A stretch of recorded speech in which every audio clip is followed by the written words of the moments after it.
This week's material consists of a few interesting stories that advance the narrative and set up some things for future chapters. Imagine what it would be like for an ancient Israelite to hear these stories. It's family history, and since you're part of the covenant, it's your family history as well. So sit back and just have fun with it. Lighten up, come on. Abraham was really old. His number one concern? My son Isaac needs a wife, so he sent his most trusted servant back to his homeland in Aram Naharaim, which means between the rivers, clearly a reference to Mesopotamia. He went to the city of Nahor, a fitting name considering that's where Abraham's brother Nahor lived. The right woman was the one who would offer not only him water but his camels as well, a sign of hospitality and generosity. It's also not so much that just anyone who is kind enough would do, but that the servant asked the Lord in prayer to make that be the sign by which he could recognize the right woman.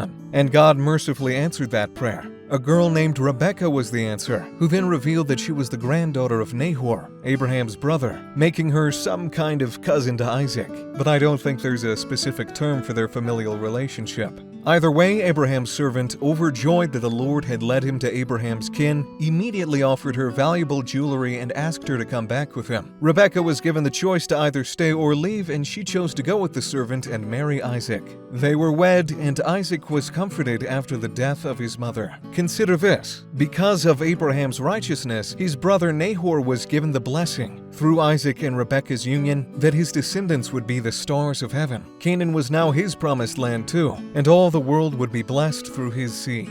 After Sarah died, Abraham married a woman named Keturah and had several children from which many nations sprung forth. These children, of course, were also part of the covenant, and we'll later see their influence in a few more places going forward. Most interestingly with Abraham's son Midian, who apparently preserved the Melchizedek priesthood long enough for Moses to receive it from his father-in-law Jethro, who was a Midianite. Isaac and Rebekah had twins. Esau was the first to come out and was really hairy, so they named him Really Hairy. Jacob came right after, grasping the heel of his brother's foot, so they named him Jacob, meaning he takes by the heel, or he supplants. Taking one by the heel was also a term for one who deceives, a fitting name as we'll soon see. Esau loved hunting in the wilderness and Jacob preferred staying at home in the tents, cooking stew or something. Esau was loved more by his father and Jacob was a mama's boy. Esau came in one day very hungry and asked for Jacob's stew. Jacob said, "Sure, if you sell me your birthright." Esau said yes, he was willing to sell his birthright as his father's firstborn for a pot of stew.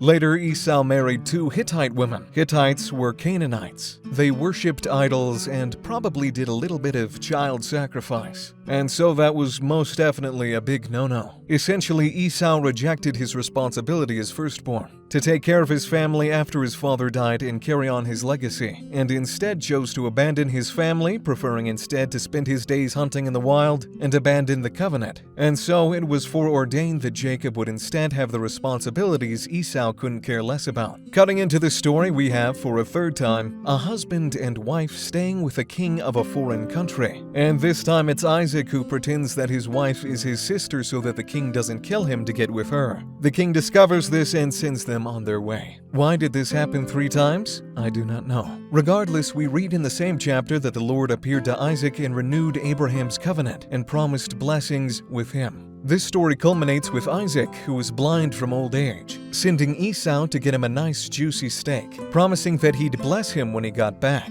Rebekah came up with a little scheme to cover Jacob with goat fur so he'd feel hairy like Esau, and to send him in with a nice meal for dad and receive his blessing instead. Isaac's critical thinking skills must not have been as sharp as they once were, and so he ignored the fact that his son's voice sounded like Jacob and not Esau, and gave him his blessing, essentially giving him everything he owned. Then Esau got back, and Isaac was very concerned about who he had just blessed. The key phrase being, "Yea, and he shall be blessed," perhaps recognizing through the Spirit that the son he had blessed was the son that was meant to be blessed. However, that meant that all Isaac could now give Esau was the blessing equivalent of table scraps. This justifiably made Esau upset and understandably want to murder Jacob, who escaped and fled to his uncle Laban in Mesopotamia. And that's it for this week. Exciting, right? Jacob lives up to his name of being both a deceiver and a supplanter. Maybe not the best traits one could have. But remember, it's Jacob who, many years from now, will wrestle with the Lord but end up letting God prevail. Thus, his name will be changed to Israel.